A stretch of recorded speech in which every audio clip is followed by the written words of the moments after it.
Hi, it's Mike from the HomeHappy team doing a rate synopsis for you on this June 7th. We're back on the roller coaster. It seems the Bank of Canada has decided to raise prime again.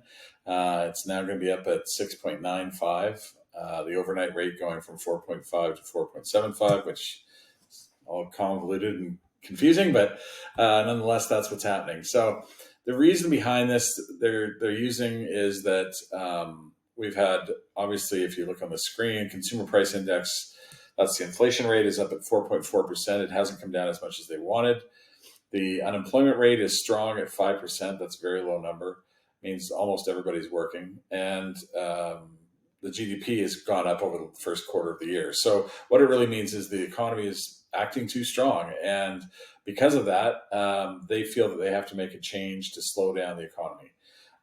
People are spending too much money. Consumer confidence is back, and that's really what's driving this. If I go over here to it shows you the inflation rate again, 4.4%. So this is the policy rate. It was 4.5%. It's gone up. So their theory is that they want to slow things down right now. They want to cause the economy to slow down, and therefore that will cause inflation to come down, and that's their number one goal.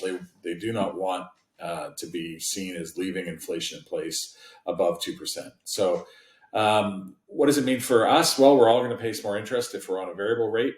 If you're on a fixed rate, you're not. But there's no magic answer, because at the same time that this is happening, they're raising prime. The bond yields, I'm going to go to the bond yield page, and this is current 5-year government bond yield. So this is the number they use to base the 5-year fixed rates on. If you roughly add 2% to this 3.74 number, that's kind of where a 5-year fixed rate should be. You can see that over the last month, it has gone, this is today, but if we go back a month, it's done nothing but go up and up. So that's because of these positive indicators in the economy. We're still headed for some kind of a recession or slowdown.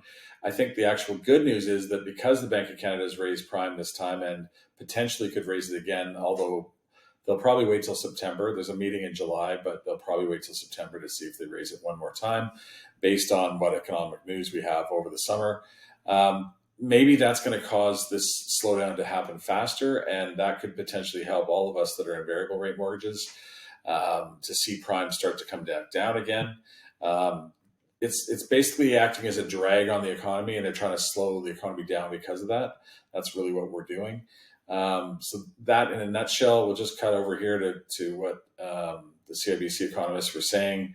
They basically called it some fine tuning, and they still believe that we'll see a potential of another 0.25%, but they're not sure.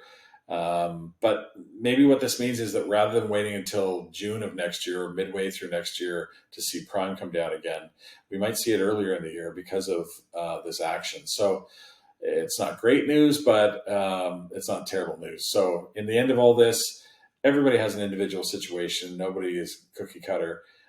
Please reach out to the team. We're here to help you. We'd love to have a chat with you about your current scenario. And we do have options. So like I said, please reach out and we can have a chat. Thanks for your time.